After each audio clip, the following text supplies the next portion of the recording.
This channel does not promote any violent, harmful, or illegal activities. All content provided by this channel is meant for an educational purpose only. Brought to you by V-Guard, co-powered by Sensodyne O Bhimal, বলো কথা কেশরী।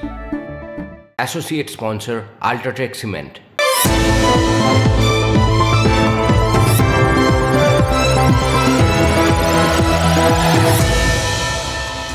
লেখা আছে পুঁথির পাতে, নেড়া যায় বেলতলাতে, নাহি কোনো ছন্দ তাতে, কিন্তু প্রশ্ন কবার যায়। সুকুমার রায়ের প্রশ্ন তো কঠিন প্রশ্ন, দেখতে সহজ, উত্তরটা খুব কঠিন। আমরা উত্তরটাতেই খুঁজছি, জানেন তো। এবং ঘটনা কি জানেন, উত্তরটা পেয়েও গেছি। এবার ন্যাড়া বা ন্যাড়ারা কতবার বেলতলায় যায় সেটা কিন্তু আমাদের কাছে এখন পুরো জলের মতো পরিষ্কার। যখন আমরা বুঝে গেছি, আপনাদেরও বুঝতে বেশি সময় লাগবে না, কারণ আমার তো দায়িত্ব আপনাদের সেটা ওই রকম করেই বুঝিয়ে দেওয়া, একদম জলের মতো। তবে তার আগে একটা কথা বলতে চাই আপনাদের। প্রশ্নের উত্তরটা কোনো পাঁজি পুঁথিতে লেখা নেই, জানেন তো। উত্তরটা আমাদের মধ্যে, মানে আমাদের নিজেদের মধ্যেই, বা আমাদের চারপাশে যারা আমাদের ঘিরে রেখে দিয়েছেন তাদের মধ্যেই লুকিয়ে রয়েছে। শুধু মনে রাখবেন, পুরো বিষয়টা কিন্তু রাজনৈতিক, সব চরিত্র রাজনৈতিক। রাজনৈতিক দৃষ্টিকোণ থেকে পুরো বিষয়টা একটু বিচার টিচার করলেই বুঝেছি, রাজনীতি যারা করেন তারা বারবার ওই বেলতলায় যাওয়ার ঝক্কি না নিয়ে একটা পাকাপাকি উপায় বের করে নিয়েছেন। কি জানেন, ভাবতে পারবেন? বেলতলাটাকেই তারা ঘরবাড়ি বানিয়ে ফেলেছেন। আগে আপনাদের তাই বেলতলাটা চেনাবো, জানেন তো। তাহলে পরিষ্কার বুঝতে পারবেন যে সেখানটায় কারা কারা বাসা বেঁধেছেন। এটা নি, ওইটা ইনভার্টার এসি। আপনি তো গ্যাম্বলার, তাই না? গ্যামলার? জুয়া খেলেন না? তুমি জুয়া খেলো? না, যা খুশি বলে যাচ্ছে। এত দামি আর ডেলিকেট এসি কিনে স্টেবিলাইজার যদি না নেন, সেটা জুয়া নয় তো কি মজাই। শুধু একটা ফ্লাকচুয়েশন আপনার ইনভার্টার এসির পার্টস ড্যামেজ করতে পারে। তাকে V-Guard দিয়ে সুরক্ষিত রাখুন। V-Guard, India's #1 stabilizer. অনন্ত মহারাজ এই নামেই পরিচিতি উত্তরবঙ্গের নগেন্দ্র রায়ের। গ্রেটার কোচবিহার পিপলস অ্যাসোসিয়েশনের নেতা। বারবার আলাদা রাজ্যের দাবিতে মুখর হয়েছেন অনন্ত মহারাজ, বারবার। আমরা রাজ্য আলাদা রাজ্যে ডিমান্ড করেছিলাম, সেইটা আজ পর্যন্ত চলতেছে। আমি আবার স্ট্যান্ড বদলাবো কোথায়? গ্রেটার কোচবিহার স্টেট দাবি, এটা তো উঠছেই। ভাই, রাজ্যভাবের দাবিটা আমার দাবি নয়, অ্যাজ পার কনস্টিটিউশনই প্রবলেম। এটা আমার ভূমি। এটা কখনো বলেছেন কেন্দ্রশাসিত অঞ্চল হবে কোচবিহার। বিজেপি রাজ্যসভার সাংসদ হয়েছেন, চাহিদা পূরণ না হওয়ায় বিজেপিকে দূষেছেন। মোদ্দা কথা, বারবার বুঝিয়েছেন কোচবিহারের জন্য আলাদা সংসারই চাই তার। ভারতের গৃহমন্ত্রী ফোনে বলে দিয়েছে যে ইউটি হবে না। আমি এখন লোককে বলবো যে দিচ্ছে না ইউটি। যারা মানুষ আছে, রাজবংশী ক্ষত্রিয় মানুষই আছে, তাদের কথাটাই আমি গভর্নমেন্টকে বলেছি। আর সেই কথা বলাতে আমি দেখলাম যে অপরাধী হয়ে গেছে। আমি বাংলা ভাগ হতে দেব না, বারবার বলেন মুখ্যমন্ত্রী মমতা বন্দ্যোপাধ্যায়। অথচ বঙ্গভঙ্গের এমন সরব প্রবক্তার বাড়িতেই মঙ্গলবার পৌঁছে গিয়েছিলেন মুখ্যমন্ত্রী। সোমবার রাতেই উত্তরবঙ্গে যান মমতা বন্দ্যোপাধ্যায়। উপলক্ষ রেল দুর্ঘটনায় জখমদের সঙ্গে সাক্ষাৎ। সেই কাজ মিটতেই সোমবার রাতে কোচবিহারের পথে রওনা দেন মুখ্যমন্ত্রী। মঙ্গলবার সকালে মন্দিরে পুজো দিয়ে শটান অনন্ত মহারাজের প্রাসাদে পৌঁছন। ঠিক 20 মাস আগে শিলিগুড়িতে বিজয়া সম্মেলনীতে মুখ্যমন্ত্রীর মঞ্চে ছিলেন অনন্ত মহারাজ। সেই মঞ্চ থেকে নেমেও পৃথক রাজ্যের দাবিতে সরব হয়েছিলেন। সভামঞ্চে বসে মুখ্যমন্ত্রী বার্তা শুনেছেন। এখনো কি আপনি আশাবাদী যে আলাদা রাজ্য বা কেন্দ্রশাসিত অঞ্চল উত্তরবঙ্গে হবে? আর এটা গভর্নমেন্ট করতে যাচ্ছে, এটা করতে যাচ্ছে, রাজ্য করতে যাচ্ছে, আর হবেই 100%। আপনারাও চাইছেন? আমরা ভাই ওইটার জন্য তো গ্রেটার কোচবিহারের জন্ম। ভবি ভোলার নয়, তার ছাপ মঙ্গলবারও রেখেছেন অনন্ত। প্রশ্ন হলো, এমন বিতর্কের গর্ভগৃহে কেন পা রাখলেন মুখ্যমন্ত্রী? কোন সমীকরণে?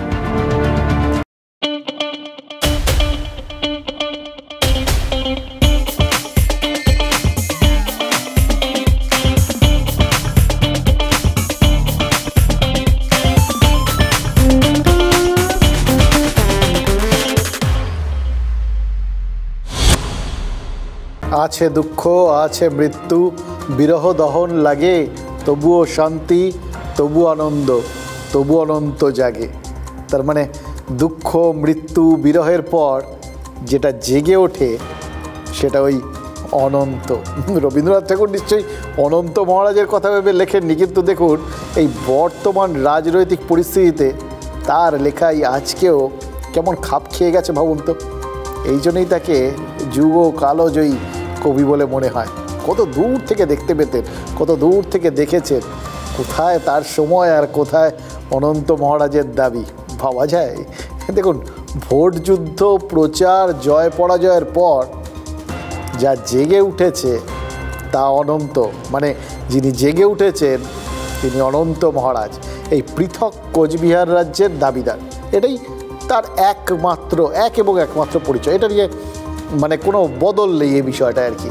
এমনিতে তার অনেকগুলো পরিচয় রয়েছে। তিনি বিজেপির রাজ্যসভার সাংসদ। আজ কোচবিহারে তার প্রাসাদে গিয়ে দেখা করেছিলেন তৃণমূল নেত্রী তথা পশ্চিমবঙ্গের মুখ্যমন্ত্রী। এবার গুয়া পান, উত্তরীয় এই সমস্ত দিয়ে মমতা বন্দ্যোপাধ্যায়কে বরণও করে নিয়েছেন অনন্ত মহারাজ।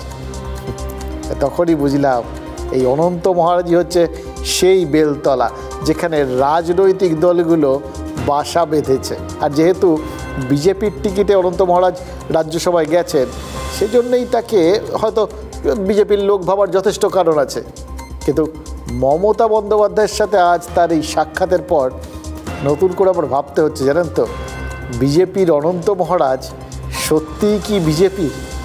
আমাকে এটা বলে আমি চিলারার মূর্তি বানিয়ে দিয়েছি, আমি নর্থবেঙ্গল ডেভেলপ করেছি, এই কথা বলছো বলে আমি শুধু কুচবিহারটা পেলাম, বাকিটা পেলাম না। আমি কি করে বলবো আপনি কেন পাইলেন না, কি পালেন, আমি কি করে বলবো? কোনো রাজনৈতিক ইকুয়েশনের কি জন্ম হবে? সময় বলবে, এটা এখন বলছি না, সময় হবে। ভারতের প্রধানমন্ত্রী আমাকে কুচবিহার আসমানার মাঠে মিটিংয়ের পরে আমার সাথে দেখা করেছে, তার ফলস্বরূপ বাকিগুলো জিতেছে, তাহলে কুচবিহারটা হেরেছে। জনতা জনার্দন সবার মনে তো আমি ওইটা বিরাজ করি না। হ্যাঁ, আঙ্গুল যেখানে মন চাইছে সেখানে দাবাই দিচ্ছে। আমাদের লোক তো পুরলি ভোট দিয়েছে, যদি আমাদের লোক ভোট না দিত তাহলে রেজাল্ট কি হতো? জামানত পর্যন্ত জব্দ হয়ে যেত। हाँ शुक्ला जी, भिजवाना सिर्फ अल्ट्राटेक ही। मान गया बेटा, पर अल्ट्राटेक ही क्यों? आप ही ने तो कहा था कि घर जिंदगी में सिर्फ एक ही बार बनता है। घर एक, मौका एक, इसलिए सीमेंट भी देश का number 1। UltraTech, India's number 1 cement. উফ, কি ডায়লগ! একদম লাইনে লাইনে হেডলাইন। মানে এই ছোটোবেলায় যখন সিনেমা দেখতে যেতাম না, এরকম সময় আপনাদেরও মনে আছে সিনেমা হল জুড়ে শুধু পয়সা পড়ার শব্দ হতো। কি বললো খেয়াল করলেন? প্রত্যেকটা শব্দ একবার খেয়াল করে দেখুন, মানে আছে অন্যরকম মানে। মমতা বন্দ্যোপাধ্যায় অনন্ত মহারাজের কাছে গিয়ে নাকি অনুযোগ করেছেন যে উত্তরের জেলাগুলোর মধ্যে শুধু কোচবিহারটা জেতা গেছে, বাকি জায়গাগুলো 19-এর পর এবারও জেতা হলো না। আচ্ছা, জিতিয়ে দেবার কোনো কথাবার্তা হয়েছিল নাকি? তবে হ্যাঁ, হয়েছিল তো, তবে সেটা তৃণমূলের সঙ্গে বা মুখ্যমন্ত্রীর সঙ্গে কিন্তু নয়, প্রধানমন্ত্রী নরেন্দ্র মোদীর সঙ্গে কথা হয়েছিল। অনন্ত মহারাজ নিজেই তো সেটাও দাবি করলেন। প্রধানমন্ত্রী কোচবিহারের সভার পর দেখা করেছিলেন, আর তার ফলেই নাকি উত্তরবঙ্গের বাকি আসনগুলোতে বিজেপি জিতেছে, শুধু কোচবিহারে হেরেছে। এটা দেখেননি আর কি। এটা বিজেপির রাজ্য নেতারা শুনছেন তো, অনেকেই আছেন, শুভেন্দু, সুকান্ত, সবাই শুনছেন তো। এদিকে দেখুন, মমতা বন্দ্যোপাধ্যায় আবার দেখা করে বলছেন কোচবিহারে জিতেছি, বাকিগুলো হেরে গেছি। মানে সেটাই তো বললেন অনন্ত মহারাজ। প্রধানমন্ত্রী তিনি ভোটের আগে কথা বলেছেন, মুখ্যমন্ত্রী ভোটের পর অনুযোগ করেছেন। দুটো মাত্র যা তথ্য দিলেন অনন্ত মহারাজ, কিন্তু দুটো তথ্য দিয়েই নিজের দরটা কোথায় নিয়ে গেলেন খেয়াল করলেন? দর তো তিনি বাড়াচ্ছেনই, এবং একই সঙ্গে তৃণমূল আর বিজেপি দুটো দলকেই একদম স্পষ্ট বার্তা দিচ্ছেন। সোজা সবটা বক্তব্য, তাকে খাতির করলে জিতবে, আর তাকে খাতির না করলে জিতবে না। এবার এরকম যিনি পারেন একদম বলে বলে বলে বলে যিনি এতগুলো লোকসভার আসন জিতিয়ে দিতে পারেন, তার দরটা কত ভাবতে পারছেন? তিনি তো রাজবংশীদের নেতা। আমরা হিসেব কষে দেখেছি, রাজ্যে রাজবংশী ভোট রয়েছে 15% মতো।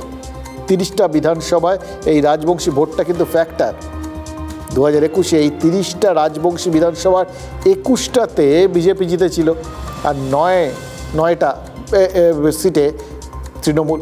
আর তারপর উপনির্বাচনে ধূপগুড়িটাও জিতে নিয়েছে তৃণমূল। কিন্তু সব রাজবংশী কি অনন্ত মহারাজের নির্দেশ অনুযায়ী ভোট দেন? অনন্ত মহারাজ বোঝানোর চেষ্টা করছেন হ্যাঁ সেটাই হয়, তাই তো উত্তরবঙ্গে বিজেপি জিতেছে, এটাও তার দাবি। কোচবিহারে তৃণমূল জিতেছে, কিন্তু বিজেপির যে জামানত বাজেয়াপ্ত হয়নি এটাও মোটামুটি প্রায় তার কৃতিত্বই বানিয়ে দিয়েছেন। এবং ভাবুন, মুখ্যমন্ত্রী প্রধানমন্ত্রীকে তিনি ভোটের ভগ্নাংশ দেখাচ্ছেন, আর একই সঙ্গে তার যে রাজবংশী অনুগামীরা তাদের দেখাচ্ছেন এই প্রধানমন্ত্রী আর মুখ্যমন্ত্রীকে। দেখো, আমার সঙ্গে প্রধানমন্ত্রী দেখা করেন, আমার কাছে মুখ্যমন্ত্রী আসেন, এসে অনুযোগ করেন, আর আমি কে? আমি রাজবংশীদের আসল নেতা, আমার কাছে সবাইকে আসতে হয়, আমি আলাদা রাজ্যের স্বপ্ন পূরণ করব। কত বড় একটা বার্তা! এই বার্তাটাই তো আসল। বার্তা না থাকলে কিছুই তো নেই। কারণ অনন্ত মহারাজ তো জানেন সেই রাজতন্ত্র নেই আর রাজাও নেই যে বছরের পর বছর তিনি রাজা সেজে বসে থাকবেন, সিংহাসনে বসে থাকবেন। সিংহাসন একটা আছে, নিজেই বানিয়ে নিয়েছেন, প্রাসাদ একটা বানিয়েছেন, সেটাও ঠিক আছে, কিন্তু রাজত্ব সেটা তো ভার্চুয়াল, সেটা তো বানিয়ে নিতে হয়। তার জন্যই তো এই বাউন্ডারি হচ্ছে, বা সেটাকে ধরে রাখার যে একটা মোটামুটি চেষ্টা, সেটারই তো মাধ্যম হচ্ছে এই বার্তাগুলো। অনুগামীদের চোখে নিজের দরটা, মোদ্দা কথা হচ্ছে কিছুতেই পড়তে দেওয়া চলবে না। সে কারণে কিন্তু অনন্ত মহারাজ আলাদা রাজ্যের দাবিটাও প্রতিটা মুহূর্তে জাগিয়ে রাখছে। এই বেলতলায় গেলে এই একটা বেল কোনো রাজনৈতিক দলের মাথায় পড়বেই পড়বে। আরও একটা জিনিস মনে হচ্ছে, ছোটোবেলার থেকে বাবা মায়েরা আমাদের শেখাতেন না, স্যারেরাও শেখাতেন যে আগুন ঠাগুন নিয়ে খেলা করতে যাবে না। আবার এটা আমরা দেখেছিলাম যে বাচ্চাদের ওই ছেড়ে দিলে একবার গিয়ে, তখন ওই হ্যারিকেন ছিল আর কি, একবার যে হ্যারিকেনের ছ্যাঁকা খেয়েছে, আমরাও খেয়েছি, জীবনে কোনো দিন আর ওই হ্যারিকেনের কাঁচটায় হাত দেওয়ার দুঃসাহস করিনি। কিন্তু রাজনীতিটা না অন্য বস্তুতে গড়া, জানেন তো, অদ্ভুত মায়া, কিন্তু ওটা মোহের মধ্যে থাকে সব রাজনৈতিক দলগুলো আর তাদের নেতা নেত্রীরা, যার জন্যে আগুনে হাত পুড়বে জেনেও সেই আগুনেই হাত ঢোকায়। যেগুলো প্রতিশ্রুতি দিয়েছে বিজেপি গভর্নমেন্ট, একটাও কার্য করেনি, একটা বিন্দু মাত্র কোনো কার্যকরী করেনি। আমরা বললাম ঠিক আছে স্টেট দেন, তারপর আমাদের কনভিন্স করালো যে স্টেটের থেকে ইউনিয়ন টেরিটরিটা ভালো হবে, কারণ সেন্ট্রাল গভর্নমেন্ট ডাইরেক্ট এখানে ফান্ড দেবে। তারপরে ঠিক আছে আমাদের তাহলে ইউনিয়ন টেরিটরি দেন। তারপরে আমাদের বললো যে আমরা বর্তমান পাওয়ারে কম আছি, হ্যাঁ পাওয়ারটা দেন আমাদের। এটা করার জন্য আমরা বিধানসভায় ভোট দিলাম, রাষ্ট্রপতি হয়ে গেল, রাজ্যসভার সংখ্যাগরিষ্ঠ হয়ে গেল। তা এখন কি প্রবলেম?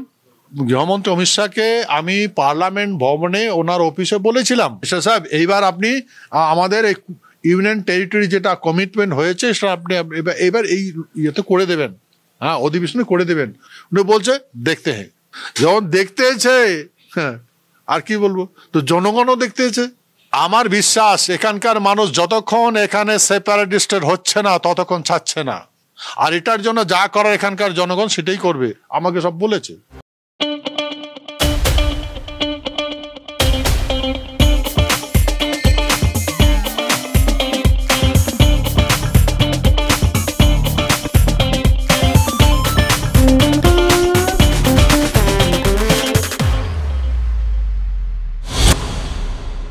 আচ্ছা, কোচবিহারটা কি আসলে একটা স্যাম্পল, একটা ওয়ার্নিং, জাস্ট দেখিয়ে দেওয়া যে বেশি দেখলে কি হতে পারে? এখন তো জাস্ট কি করতে পারি সেটা দেখানোর জন্য একটা জায়গায় দেখালাম, আর যদি এর পরেও দেখার পরিস্থিতিটা আরও দীর্ঘায়িত হয় তাহলে কিন্তু গোটা পাহাড়ি অঞ্চল, উত্তরবঙ্গ পুরোটা, সব জায়গাতে আমরা কিন্তু এরকমই দেখিয়ে দেবো। এই পরিস্থিতিটা কিন্তু বেশ গুরুতর এবং বেশ চাপের আর কি কারুর জন্য। তাই এই পরিস্থিতিতে দুটো কথা কিন্তু না বললেই নয়। প্রথমত, মমতা বন্দ্যোপাধ্যায়, নরেন্দ্র মোদী আর অমিত শাহ সম্পর্কে অনন্ত মহারাজ যা বলেছেন সেগুলো তো একপেশে বক্তব্য। তৃণমূল বা বিজেপির তরফ থেকে এই তথ্যের কোনো সত্যতা কিন্তু স্বীকার করা হয়নি, কোনোদিন হবেও না। আর দ্বিতীয়ত, কেন্দ্রীয় সরকার চাইলেই কোনো রাজ্যকে ইচ্ছে মতো ভাগ করে দিতে পারে না। সংসদের 2 কক্ষে সংখ্যাগরিষ্ঠতা থাকলেও পারে না। যে রাজ্যকে ভাগ করা হবে তার বিধানসভায় এই প্রস্তাব ভোটাভুটির মাধ্যমে পাশ করাতে হয়। উত্তরপ্রদেশ, মধ্যপ্রদেশ, বিহার যেগুলো একটু ভাগ হয়েছে সেগুলো তো এভাবেই হয়েছে। এভাবেই তো অন্ধ্রপ্রদেশও ভাগ হয়েছে। আর পশ্চিমবঙ্গের দিকে তাকিয়ে দেখুন, এখানকার বিধানসভার যে দুটো মূল দল তৃণমূল আর বিজেপি, দুটো দলই তো রাজ্যভাগের বিরোধী। পাশটা করবে কে? প্রস্তাবটা আনবে কে? বঙ্গ বিজেপির একাংশ মাঝে মধ্যে উত্তরবঙ্গকে আলাদা রাজ্য করার একটা দাবি তোলে, মানে জাস্ট তোলার জন্যে তোলে, কিন্তু রাজ্য নেতৃত্ব তাতে অনুমোদন দেয় না। মানে ওপাশ থেকে তোলা হয়, এরা এখান থেকে চেপে দেয়। মোদ্দা কথা হচ্ছে দেওয়াটা সম্ভবও নয়, জানেন তো। এই বিধানসভায় রাজ্যভাগের প্রস্তাব তোলার মতো একটাই মানে হয়, জেনে বুঝে আত্মহত্যা করা। সেটা বিজেপি নিশ্চয়ই করবে না।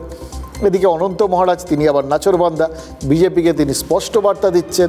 এই যে কোচবিহারে ভোটের যা ফল হয়েছে সেটা ট্রেলার, ওই বললাম, জাস্ট একটু দেখিয়ে দিয়েছেন, স্যাম্পল দিলেন একটা। গোটা উত্তরবঙ্গে এরপর কিন্তু বিজেপির স্বপ্নভঙ্গ হতে পারে। কী আর করবেন, তারও তো শাঁখের করাতের মতো অবস্থা। জানেন, বুঝছেন কি বলছেন, তো বলতে তো হবে। রাজবংশীদের আলাদা রাজ্যের স্বপ্ন দেখিয়ে নেতা হয়েছেন, প্রাসাদে থাকেন, এবার বাঘের পিঠে তো চেপে গেছেন। বাঘ নামলে বাঘ খাবে, আর বসে থাকা সেটা তো মহাঝক্কির ঝামেলা। এবার আলাদা রাজ্য আনতে না পারলে রাজবংশীরা তাকে নেতার নাও মানতে পারে। এই বসে থাকলে, এই দাবি ধরে বসে থাকলে তাকে কিন্তু কনস্ট্যান্ট এই কখনো প্রধানমন্ত্রী, কখনো মুখ্যমন্ত্রী, কখনো বিজেপি, কখনো তৃণমূল, এই করে একটা ব্যালেন্স গেম খেলে যেতে হবে, না হলে আবার পড়ে যাবেন। আর পড়ে গেলেই ওই বললাম, রাজবংশীরা তাকে নেতা নাও মানতে পারে, বাঘ খেয়ে নিতে পারে। আর এর উদাহরণ তো তার সামনে রয়েছে, কাছাকাছিই রয়েছে। পাহাড় এই কারণেই তো সুভাষ ঘিসিংয়ের রাজ্য পাট গেছে। সুভাষকে সরিয়েছিলেন বিমল গুরুং, তাকে সরিয়েছেন বিনয় তামাং। মোদ্দা কথা হচ্ছে, যারাই এই রকম বাঘের পিঠে একবার চেপেছেন, এসেছেন গেছেন। কোচবিহার থেকে পাহাড় কিন্তু খুব বেশি দূরে নয়। অনন্ত মহারাজ নিশ্চয়ই খবর পান, জানেন তো। তৃণমূল সম্ভবত আশা করছে যে অনন্ত মহারাজ রেগে গিয়ে বিজেপির যাত্রা ভঙ্গ করবেন। উত্তরবঙ্গে বিজেপির যে শক্তিশালী বেস তৈরি হয়েছে, অনন্ত নিজেই সেটা ভেঙে দেবেন। আর উত্তরবঙ্গ বিজেপি যদি কোনো কারণে হাতছাড়া করে, উত্তরবঙ্গে যদি একবার চোট খায়, তাহলে লাভ তাদের, তৃণমূলের, যেটা হয়েছে ধূপগুড়িতে। এবার মুশকিল হচ্ছে, এটা দেখে কেউ কেউ ভাবতে পারেন যে তো গাছে কাঁঠালের কুড়ি দেখা মাত্রই গোঁপে তেল দিতে শুরু করেছেন তারা, কিন্তু সেটার পেছনেও রাজনৈতিক অঙ্ক কি একবারেই নেই? শিরশিরানি থেকে দ্রুত আরাম পান সেন্সোডাইন র্যাপিড রিলিফের সাথে। ক্লিয়ার করে দিচ্ছে আপনার TV9 এর মাধ্যমে, তৃণমূল বিরুদ্ধে হতে পারে, কিন্তু গভর্নমেন্ট অফ ওয়েস্ট বেঙ্গল এটাকে টোটালে রায় দিয়েছে রাজ্য করার জন্য। দেখুন, এই দেখুন, গভর্নমেন্ট বলেছে ওনাকে রাজ্যসভার সাংসদ করা হয়েছে। আমি জানি না রাজ্যসভার সাংসদের গুরুত্ব উনি বুঝেছেন বা বুঝছেন কিনা। রাজ্যসভার সাংসদ মানে হচ্ছে আপার হাউসের আপনাকে সদস্য করা হয়েছে। ভারতবর্ষের সব থেকে বড় যে আপার হাউস যাকে বলে আর কি, এক কথা। স্বাভাবিকভাবে এতে বিরাট সম্মান বলেই তো আমার মনে হয়। সুকান্তবাবুকে দেখলে মনে হচ্ছে দেখবেন আর জ্বলবেন, লুচির মতো ফুলবেন, এত হতাশা। সুকান্তবাবু কি জানেন তাদের কোন কোন সাংসদ, তাদের কোন কোন পদাধিকারী, তারা অবিরাম তৃণমূলের সঙ্গে যোগাযোগ রেখে চলেছেন? তো সুতরাং যত আপনি এইসব বিষয়গুলো দেখতে থাকুন, অনেক কিছু দেখা এখনো বাকি রয়েছে। দেখার যে অনেক বাকি আছে সেটা তো প্রতি পদে বুঝতে পারছি, কিন্তু মুশকিল হচ্ছে কে কে দেখবেন সেটা নিয়েও আমার ধারণা কারুর কোয়াটা কোথাও গিয়ে পরিষ্কার ধারণা নেই। সুকান্ত মজুমদার এখন ধাঁধায় আছেন, কি দেখছেন তিনিই বুঝছেন। হয়তো ভাবছেন কোন অপাত্রে কি দান করেছেন, এখন তার কথাবার্তা শুনলে তো সেটাই মনে হবে। যাকে একটা কিছু দিলেন আর তিনি নাকি উপলব্ধি করলেন না যে তিনি কি পেলেন, তাহলে তাকে কেন দিলেন, এই প্রশ্নটা তো উঠবে। একবার এই গল্পটা শুনেছিলাম, একটা গল্প বলি আপনাদের, যে কোথাও একজন ফুটবলারকে ক্যাপ্টেন করা হয়েছে। তো কোচ গিয়ে তাকে বলেছে, জানো তোমায় ক্যাপ্টেন করা হয়েছে।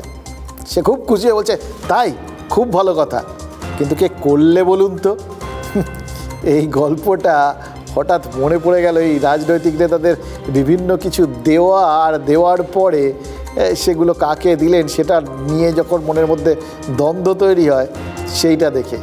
আবার দেখুন TV9-এর মাধ্যমেই পরিষ্কার করে বললেন অনন্ত মহারাজ, তিনি কিন্তু তৃণমূলকেও অস্বস্তিকর বার্তা দিয়ে রাখলেন, একদম গনগনে আগুন, ধরবেন আর ছ্যাঁকা খাবেন। এবার কে কতবার ধরবেন কতবার ছ্যাঁকা খাবেন সেটা এবার তারাই ঠিক করুক। কিন্তু মাঝখান থেকে ওই বললাম যে চান্স পেলে এই রাজনীতির জগতে না কেউ কিছু ফেলে রাখেন না, জাস্ট একটা চান্স নিয়ে নেন, কোনো কিছু ফেলে রাখতে নেই। এই যেরকম তৃণমূল, সে শুনলেন তো কুণাল ঘোষ কী বললেন, বিজেপির অনেক সাংসদ তারা নাকি তলায় তলায় তৃণমূলের সাথে যোগাযোগ রেখে চলেছেন। কোন কোন সাংসদ বিজেপির তৃণমূলের সাথে যোগাযোগ রেখে চলেছেন? 3 জনের নাম আমরা শুনেছিলাম। তার মধ্যে বিষ্ণুপুরের সৌমিত্র খা নিজেই বলেছেন যে তার সাথে জেলা তৃণমূলের যোগাযোগ রয়েছে। তিনি দেখা সাক্ষাৎ হলে পায়ে হাত দিয়ে প্রণাম করছেন, আমরা সেটাও দেখলাম আজকে। তো ঠিক আছে, অনন্ত মহারাজের বাড়িতে মমতা বন্দ্যোপাধ্যায় স্বয়ং চলে গেলেন। এবার না বলে কয়ে তো যাননি, গেলে যেতেই পারতেন, তিনি মুখ্যমন্ত্রী, যেখানে খুশি যেতে পারেন। কিন্তু হঠাৎ করে গেলে অনন্ত মহারাজ ওরকম প্রস্তুত হয়ে উত্তরীয় গোয়াপাড় এ সমস্ত অ্যারেঞ্জ নাও করতে পারতেন। আর মুখ্যমন্ত্রীর কর্মসূচি সেটা তো দুমদাম করে ঠিক হওয়া মুশকিল, তাই না? বিশেষ করে উত্তরবঙ্গে। এবার সেখানে তো নিরাপত্তার বিভিন্ন দিক খতিয়ে দেখিয়ে তারপর কর্মসূচিগুলোকে ফাইনাল করা হয়। তাই অনন্ত মহারাজের সঙ্গে একটা আগে থেকে কথাবার্তা যোগাযোগ নিশ্চয়ই হয়েছিল, তিনি আসছেন এটা নিশ্চয়ই অনন্ত মহারাজ জানতেন। তাহলে তিনি হচ্ছেন বিজেপির এখতিয়ারে থাকা দ্বিতীয় সাংসদ যার সাথে তৃণমূলের যোগাযোগ রয়েছে। আর একজন তৃতীয়জন, 3 জনের কথা বললাম যে আমরা শুনেছিলাম। এখন অবশ্য সংখ্যাটা বলেননি কুণাল ঘোষ, কিন্তু আমরা যে 3 নম্বরের কথাটা শুনেছিলাম তার নামটাও নিশ্চয়ই এইভাবেই কোনো না কোনো দিন সামনে চলে আসবে। কিন্তু অনন্ত মহারাজের কাছে মুখ্যমন্ত্রী গেলেন কেন, এটা হচ্ছে এবার আসল প্রশ্ন। দেখো 2021-এর 8ই জুলাই এভাবেই হঠাৎ কিন্তু একদিন তিনি সৌরভ গাঙ্গুলির বাড়ি চলে গেছিলেন জন্মদিনের শুভেচ্ছা জানাবেন। এবার তার আগে সৌরভের বিজেপিতে নাম লেখানোর কথা ছড়িয়েছিল, ধরা হয়েছিল যে তিনি প্রায় নেমে গেছেন, এটা জল্পনা ছিল। কিন্তু সৌরভ আলটিমেটলি রাজনীতিতে নামেননি। আর সেটা যখন পরিষ্কার হয়ে গেছিল তারপরেই মমতা বন্দ্যোপাধ্যায় তার বাড়িতে চলে যান। এবার কেন যান? অনেকগুলো কারণ হতে পারে। এক, ওই জন্মদিনের শুভেচ্ছা, নিখাদ সৌজন্য। অথবা এটাও হতে পারে যে এরকম একজন বাঙালির আইকন, সেই আইকন ভদ্রলোক তিনি বিজেপিতে না গিয়ে নিউট্রাল থেকে গেলেও তো তৃণমূলের লাভ, তাই না?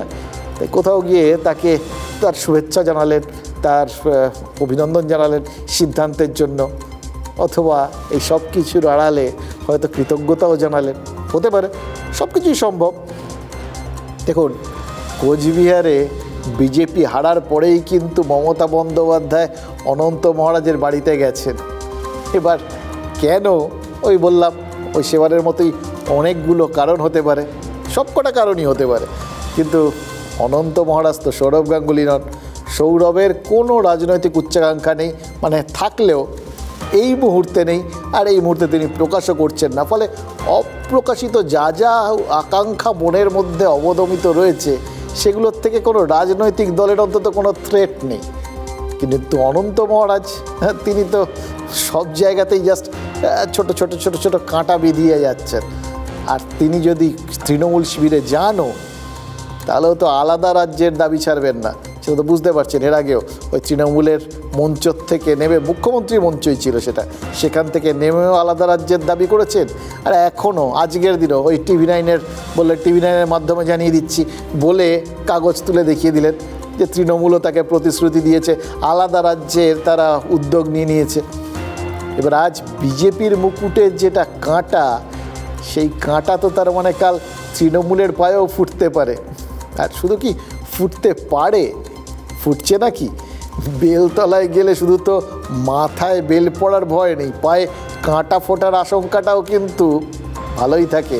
আর কাঁটা যে বিলক্ষণ ফুটছে এটাও কিন্তু বোঝা যাচ্ছে এই কাঁটা আসলে কাঠি হয়ে পায়ে বিঁধছে, বা কাঠিগুলো কাঁটা হয়ে পায়ে বিঁধছে। তাই এই বেলা কয়েকটা কথা আরও বলে ফেলতেই হবে, যে কথাগুলো না বললেই নয়।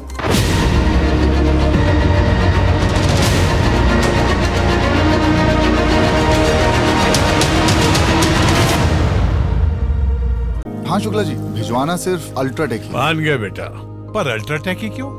आप ही ने तो कहा था कि घर जिंदगी में सिर्फ एक ही बार बनता है। घर एक मौका एक, इसलिए सीमेंट भी देश का number 1। UltraTech, India's number 1 cement. দেখুন, আগের কথাটা শোনার পর আপনারা যদি আমায় একটা প্রশ্ন করেন, সেটা একদমই অপ্রাসঙ্গিক হবে না, অন্যায্য হবে না, বরঞ্চ করাটাই উচিত। কোনটা কাঁটা আর কোনটা কাঠি সেটা বলবো, কিন্তু তার আগে একটা আমিও পাল্টা মামুলি প্রশ্ন করি। ইংরেজিতে নিউজ বানান কি নিশ্চয়ই সবাই আমরা জানি, NEWS। এই বানানের প্রত্যেকটা অক্ষরের একটা আলাদা আলাদা মানে আছে। মানে ধরুন, N এখানে নর্থ, E মানে ইস্ট, W মানে ওয়েস্ট, S মানে সাউথ, মানে উত্তর দক্ষিণ পূর্ব পশ্চিম। সোজা বাংলা এই তো, 4 কোণ 4 দিক। এই 4 দিকের যাবতীয় খবরাখবর দেওয়া মানেই তার মানে নিউজ। আক্ষরিক অর্থেই বছরখানেক আগের কথা ভাবুন, এই উত্তর দক্ষিণ পূর্ব পশ্চিমের খবর নিতে বেরিয়ে পড়েছিলেন তো অভিষেক বন্দ্যোপাধ্যায়। শুরুটা করেছিলেন N, ওই উত্তর থেকে, 24শে এপ্রিল 2023। এবং ঘটনাচক্রে শুরুটাও সেই কোচবিহারের মদনমোহন মন্দিরে পুজো দিয়েছিলেন অভিষেক বন্দ্যোপাধ্যায়। আজকেও ওই মদনমোহন মন্দিরে কিন্তু মমতা বন্দ্যোপাধ্যায় পুজো দিয়েছেন। সে যাই হোক, সার্কেল কমপ্লিট হলো কি না সেটা তো পরে বোঝা যাবে, কিন্তু যদি অভিষেক বন্দ্যোপাধ্যায়েরটাই শুধু ধরি, পরের দিন 25শে এপ্রিল থেকে তিনি নবজোয়ার যাত্রা শুরু করেছিলেন। সেটা পঞ্চায়েত ভোটের আগে 2 মাস টানা সেই যাত্রা করে কোচবিহার থেকে কাকদ্বীপে পৌঁছেছিলেন তৃণমূলের ওই সাধারণ সম্পাদক। এবং সফরকালে তিনি জেলায় জেলায় জনমত যাচাই করেছিলেন, তাদের কথা শুনেছিলেন, তাদের সুবিধে অসুবিধে বুঝেছিলেন এবং সেই অনুযায়ী পরবর্তী পদক্ষেপ স্থির করেছিলেন। এগুলো তিনিই জানিয়েছিলেন। মানে উত্তর থেকে শুরু করে দক্ষিণবঙ্গ পর্যন্ত খবরাখবর নিতে নিতে এসেছিলেন অভিষেক। সকলে ভেবেছিলেন এটা বোধহয় ওই ব্যাটন হস্তান্তরের প্রক্রিয়া। রাজ্যাভিষেকের আগে তো রাজ্যটাকে চিনতে হবে, হয়তো সেই হোমওয়ার্কটাই তাকে দেওয়া হয়েছিল। একজনের হাতে যে ব্যাটন রয়েছে সেটা যাতে আরেকজনের হাতে একেবারে নির্বিঘ্নে পৌঁছে যায়, সেজন্যই নাকি এই নবজোয়ার যাত্রার পরিকল্পনা করেছিল পেশাদার ভোট কুশলী সংস্থা। কিন্তু 1 বছর পর বুঝতে পারছি, পেশাদার সংস্থা যদি ওই সুচারুভাবে কোনো রকম ওঠাপড়া ছাড়াই ব্যাটন হস্তান্তরের পরিকল্পনা করেও থাকে, সেই পরিকল্পনা কাজে দেয়নি, জানেন তো। এখন পর্যন্ত তার কোনো মানে বাস্তবায়ন তো দেখা যায়নি, উল্টে ছুটি ফুটি নিতে হচ্ছে, এই পরিস্থিতির সৃষ্টি হয়েছে। মানে ওঠার পড়াটা আছে, বাকিটা নেই। এই 1 বছরে ইনফ্যাক্ট ব্যাটন হস্তান্তর ছেড়ে দিন, উল্টে ব্যাটন নিয়ে নবীন আর প্রবীণ তৃণমূলের মধ্যে কাড়াকাড়ি পড়ে গেছে, এটা দেখতে পেরেছি বরঞ্চ। জানেন, লোকসভা ভোটে এই যে তৃণমূলের বিপুল জয়, এরপর আমরা যেটা দেখছি সেটা তো এই ব্যাটন নিয়ে কাড়াকাড়ি ছাড়ার কিচ্ছু নয়। যার হাত থেকে চলে যাচ্ছে তার মন খারাপ হচ্ছে, যার হাতে যাচ্ছে সে নিজের মতো করে ব্যাখ্যা করছে। দেখুন, ভোটারদের ধন্যবাদ জানিয়ে একটা কার্ড ছাপিয়েছেন ফিরহাদ হাকিম, কারণ দল জিতেছে। এবার সেই কার্ডে অভিষেক বন্দ্যোপাধ্যায়ের কিন্তু জায়গা হয়নি। মানে ফিরহাদ হাকিম যে কার্ড ছাপিয়েছেন তাতে তৃণমূলের সাধারণ সম্পাদকের ছবি জায়গা পায়নি, সর্বভারতীয় সাধারণ সম্পাদক। ভাবুন একবার, 1 বছর আগে যাকে ঘিরে ব্যাটন হস্তান্তরের কথা হচ্ছিল, সেই অভিষেক ব্যানার্জিকেই নিজের পোস্টে বাদ দিয়ে দিলেন ফিরহাদ হাকিম। আর আমার না এইটা দেখেই মনে পড়ে গেল, এর আগের বার যখন নবীন প্রবীরের গণ্ডগোলটা একটা চরম জায়গায় পৌঁছেছিল, এই ভোটের আগেই, তখনও তো এই গোটা বিষয়টা সূত্রপাত হয়েছিল ছবি থাকা আর না থাকা দিয়ে। মানে এগুলো একটা ইঙ্গিত, জানেন তো, এই ছবিটা ভীষণ সিগনিফিক্যান্ট। সবসময় ছবিগুলো খেয়াল করবেন, এবং যখনই আপনার চোখে পড়বে তৃণমূলের কোনো ব্যানার, একবার দেখে নেবেন কে দিয়েছেন, কিসের ব্যানার, আর দেখবেন কার কার ছবি আছে। অনেক কিছু আপনার সামনে পরিষ্কার হয়ে যাবে। আমার আসলে জানতে ইচ্ছে করছে কি জানেন, এই যে লোকসভা ভোটে রাজ্যের 29টা আসনের জয়ের কৃতিত্ব এইভাবে ছবি বাদ দিয়ে দেওয়ার মানে কি? অভিষেককে কি সেই কৃতিত্বের ভাগ দিতে রাজি নন ফিরহাদ হাকিম? আরেকটা কথা, ফিরহাদ হাকিম কি বুঝিয়ে দিচ্ছেন যে তৃণমূলের ব্যাটনটা এখনও একজনের হাতেই আছে এবং যার হাতে ছিল তার হাতেই থাকবে, আর তার নাম মমতা বন্দ্যোপাধ্যায়। মমতা বন্দ্যোপাধ্যায়ের হাতে ব্যাটন মানে রাস থাকা মানে যে প্রবীণ তৃণমূলের পাল্লা ভারী, এটাই কি ফিরহাদ হাকিম সবাইকে ওই ইঙ্গিতে বুঝিয়ে দিতে চাইলেন?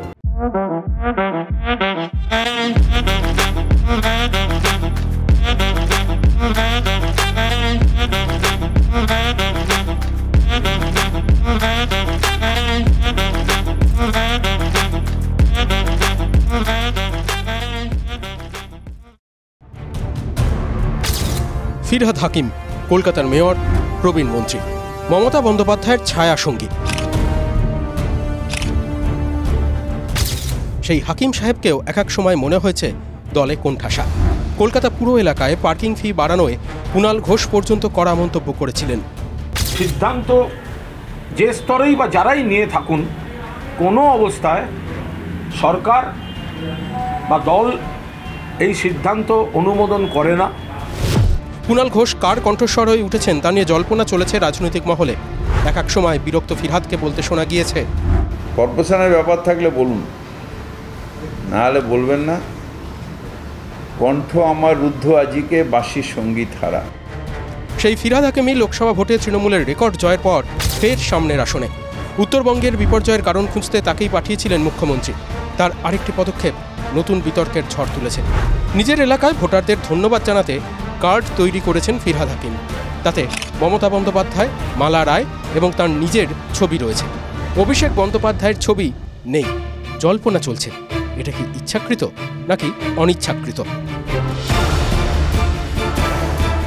মমতা বন্দ্যোপাধ্যায়ের জনমুখী প্রকল্প, মমতা বন্দ্যোপাধ্যায়ের সততা, মমতা বন্দ্যোপাধ্যায়ের ছবি এবং জোড়াফুল চিহ্ন নিয়ে আমরা ভোটে যাই। অভিষেক বন্দ্যোপাধ্যায় দলের সর্বভারতীয় সাধারণ সম্পাদকের দায়িত্ব নিয়ে তৃণমূলের নবজোয়ার কর্মসূচির মধ্যে দিয়ে তিনি একটা আলোড়ন তৈরি করেছেন। মমতা বন্দ্যোপাধ্যায়ের নেতৃত্বে, অভিষেক বন্দ্যোপাধ্যায়ের সেনাপতিত্বে মজবুত সংগঠনের উপর দাঁড়িয়ে তৃণমূল কংগ্রেস এগিয়ে যাচ্ছে। আসলে ববি হাকিম তার ক্যালকুলেশনে, তার অঙ্কে তিনি লক্ষ্যে আছেন যে মমতা বন্দ্যোপাধ্যায়ের পর যদি বাংলার মসনদে বসতে পারেন, তার একটা সুপ্ত বাসনা আছে। তৃণমূলে নবীন প্রবীণ দ্বন্দ্বে বারবার ছবি বাদ পড়ার ঘটনা ঘটেছে। গত বছর রাজভবনের সামনেই মঞ্চ বেঁধেছিলেন অভিষেক। অভিষেকের ধর্ণা মঞ্চে মমতা বন্দ্যোপাধ্যায়ের ছবি ছিল না। এক মাস পর সেই ছবিটাই উল্টে গিয়েছিল। নেতাজি ইনডোরে সভা ডেকেছিলেন তৃণমূল নেত্রী, সেই মঞ্চে আবার অভিষেকের ছবি ছিল না। লোকসভা ভোটের আগে উত্তর কলকাতার তৃণমূল প্রার্থী সুদীপ বন্দ্যোপাধ্যায় তার প্রচার পুস্তিকা ছাপিয়েছিলেন, সেই বইতে অভিষেকের জায়গা হয়নি। এবার তৃণমূলের সেনাপতির ছবি উচ্চ রাখলেন ফিরহাদ হাকিম। নতুন কোনো ট্রেন্ড?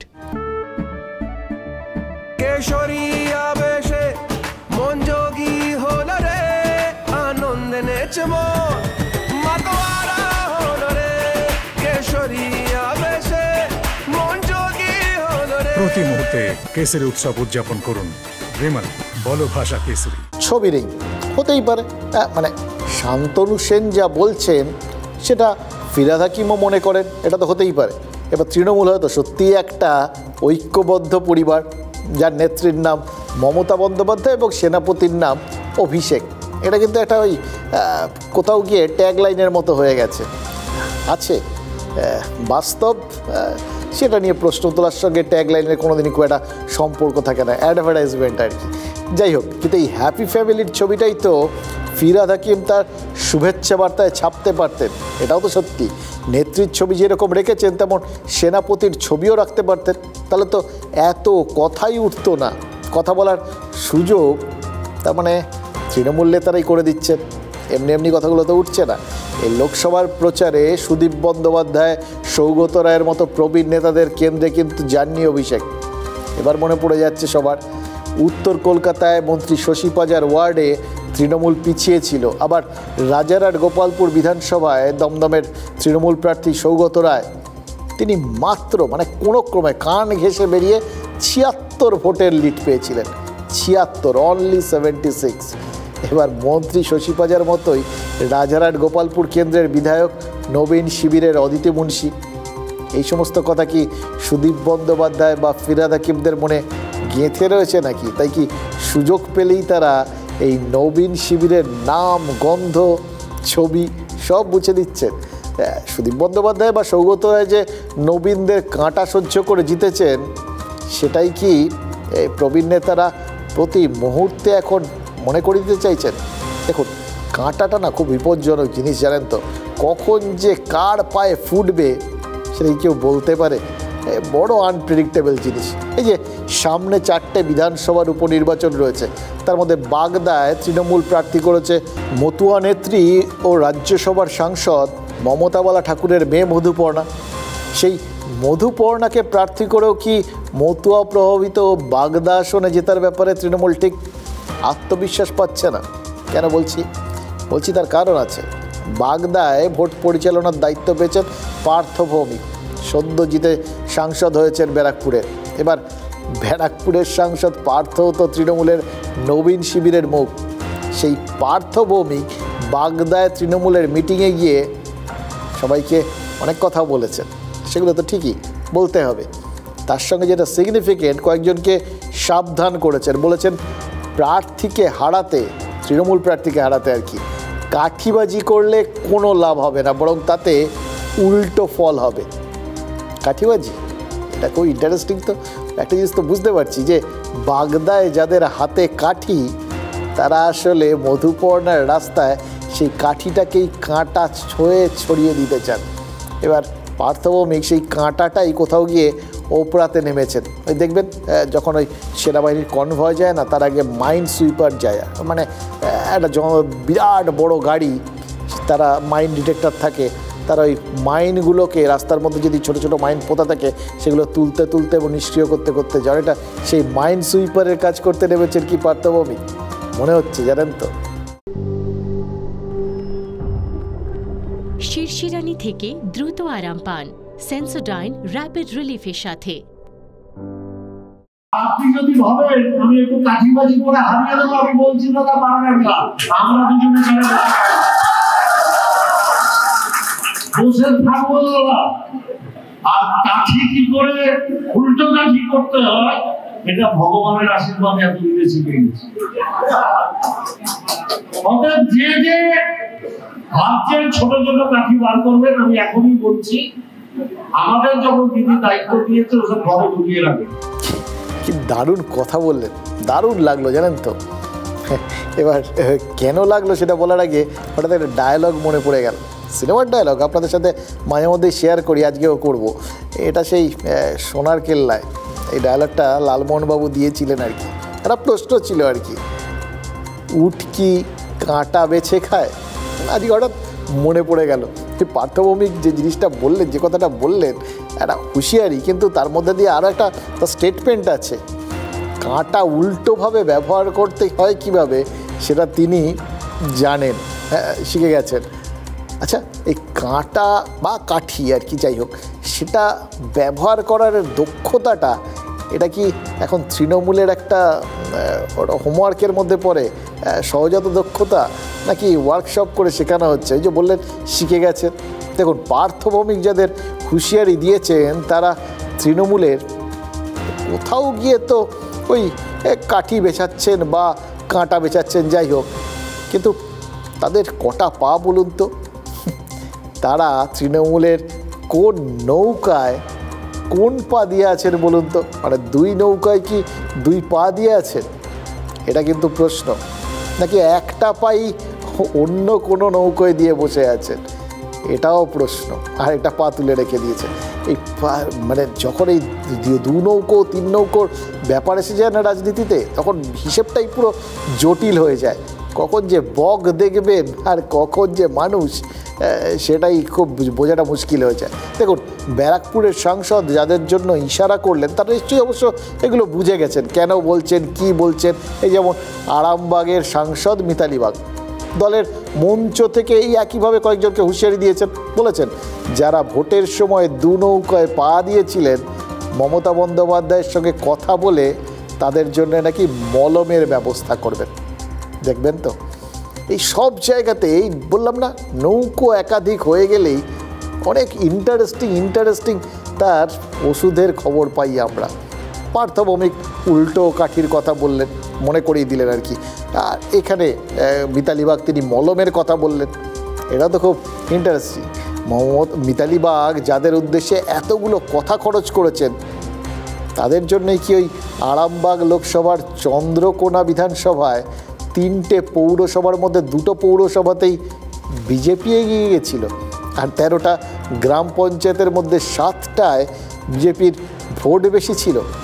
তবে দেখার বিষয় কিন্তু বাগদায় যে কাঠির কথা পার্থ ভৌমিককে টেনশনে রেখেছে এই জন্য বলছি, না হলে কি আর এরকম পাল্টা এত কিছু বলতে হতো, একদম নির্দেশ দিতে হতো যে কাঠিগুলো বাড়িতে রেখে দিন, না তো পাল্টা কাঠি উল্টো কাঠি আমার কাছেও আছে, এগুলো বলতে হতো। নিশ্চয়ই কোথাও চিন্তাভাবনা রয়েছে। সেই একই কাঠি কি আরামবাগের চন্দ্রকোনা বিধানসভায় মিতালি বাগের বিরুদ্ধে ব্যবহার করা হয়ে গেছে? মিতালি জিতেছেন ঠিকই, কিন্তু কাঠির খোঁচা খেয়েই যে জিতেছেন সেটা তো তার কথাতেই পরিষ্কার। এখনও সেই ক্ষতটা মানে খচখচ করছে। এবার মজার বিষয় কি জানেন, একটা কাঠি থাকলে সেটা টুক করে ভেঙে ফেলা যায়। কাঠি যদি 10টা হয় তাহলে তো গাঁঠি হয়, কাঠি থাকে না, তখন কিন্তু ভাঙা কঠিন। আবার যদি কাঠির মাথায় বাই চান্স একটু বারুদ জমে যায় তাহলে কাঠি আর কাঁটা থাকে না, তখন কাঠি দেশলাই কাঠি হয়ে যায়। তখন কিন্তু দেশলাইয়ের মতো ফুলকি জ্বালাতে পারে, জ্বালিয়ে দিতে পারে। এবার তৃণমূলের ভেতরে যে কাঠিগুলো রয়েছে, যেগুলোর কথাই সাংসদরা বলছেন আর কি, সেগুলো যে সংখ্যায় অনেক সেটা তো পরিষ্কার। ফলে ভেঙে ফেলা কি অত সহজ হবে? এবার সেই কাঠিগুলোকে একটা একটা করে ভেঙে ফেলা যাবে, মানে মিতালি বাগ বা পার্থ ভৌমিকরা একটা একটা করে সহজেই ভেঙে ফেলতে পারবেন, নাকি কাঠিগুলোর মাথায় বারুদে ঠোকাঠুকি লেগে আগুন জ্বলে যাবে, সেটা বলা কিন্তু ভারী মুশকিল। हाँ शुक्ला जी, भिजवाना सिर्फ अल्ट्राटेक ही। मान गया बेटा, पर अल्ट्राटेक ही क्यों? आप ही ने तो कहा था कि घर जिंदगी में सिर्फ एक ही बार बनता है। घर एक मौका एक, इसलिए सीमेंट भी देश का number 1। UltraTech, India's number 1 cement. তারা দু নৌকায় পা দিয়ে চলছে, ভেবেছিলেন মিতালি বাগ এক্সিস্ট তো দেখাচ্ছে না, বোধহয় মিতালি বাগ গেল। তারা তখন ব্যালেন্স করতে শুরু করেছে। এদিকে বলবো মিতালি বাগের কাছে কোনো জায়গা নেই, দলের কাছে কোনো জায়গা নেই। এবার গিয়ে দিদিকে বলবো, যারা দলে থেকে দল বিরোধী কাজ করছে, এতগুলো যে প্রকল্প আপনি চালু করেছেন, একটা গাত্র জ্বালার মলম চালু করুন, আমাদের দলের লোকেদের একটু পালিশ করে সেটা লাগিয়ে দিতে হয়। আমার ধারণা রাজনীতিতে না ওই কাঠি এফেক্ট বলে একটা চ্যাপ্টার থাকা উচিত, জানেন তো, সিরিয়াসলি বলছি। আপনারা খেয়াল করে দেখুন, এই ভোটের আগে যখন মিতালি বাগ বিভিন্ন কর্মী সভা করছিলেন বা প্রচার সভা করছিলেন, তখন এই কাঠির কথাগুলো মাথায় ছিল বলেই হয়তো তার গলার আওয়াজটা অনেকটা অনুনয় বিনয়ের মতো ছিল। কর্মীদের বলছিলেন নামুন, সব কিছু ভুলে নামুন, না নামলে কি করে চলবে, দলকে জেতাতে হবে। এখন কাঠি সামলে জিতে গেছেন, দেখলেন তো কীরকম জোরালো শহরে তিনি পরপর হুঁশিয়ারিগুলো দিয়ে যাচ্ছেন।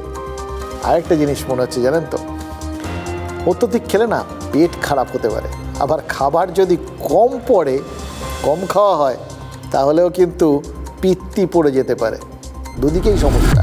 তৃণমূলের খাওয়াটা অত্যধিক হয়ে গেছে, বিধানসভা, লোকসভা, ত্রিস্তর পঞ্চায়েত সব মিলিয়ে এখন একচ্ছত্র সাম্রাজ্য।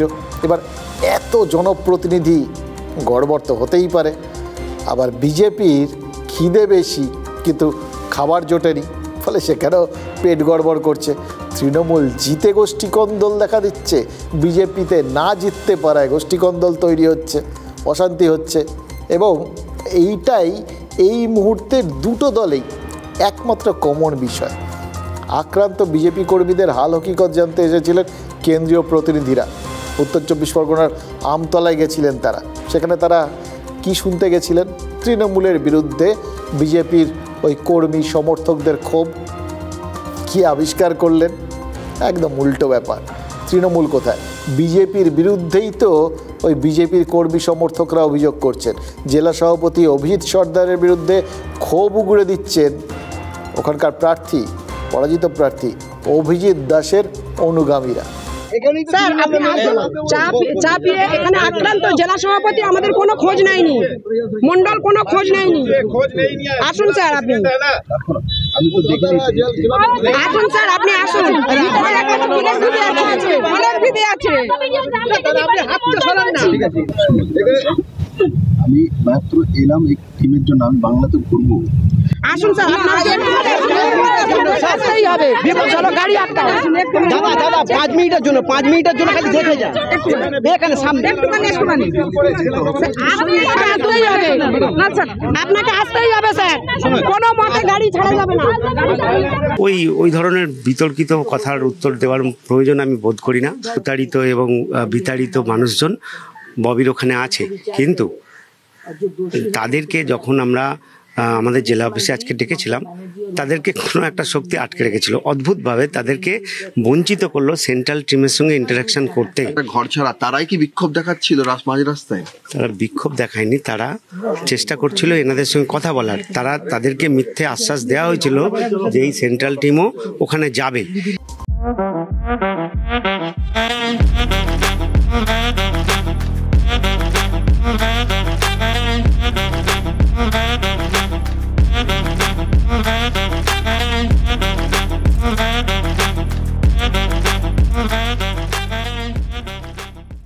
দেখুন, 4 দিন আগে এই আমতলাতেই পার্টি অফিসে তৃণমূলের কর্মকর্তাদের পিঠ চাপড়ে দিয়েছিলেন অভিষেক বন্দ্যোপাধ্যায়।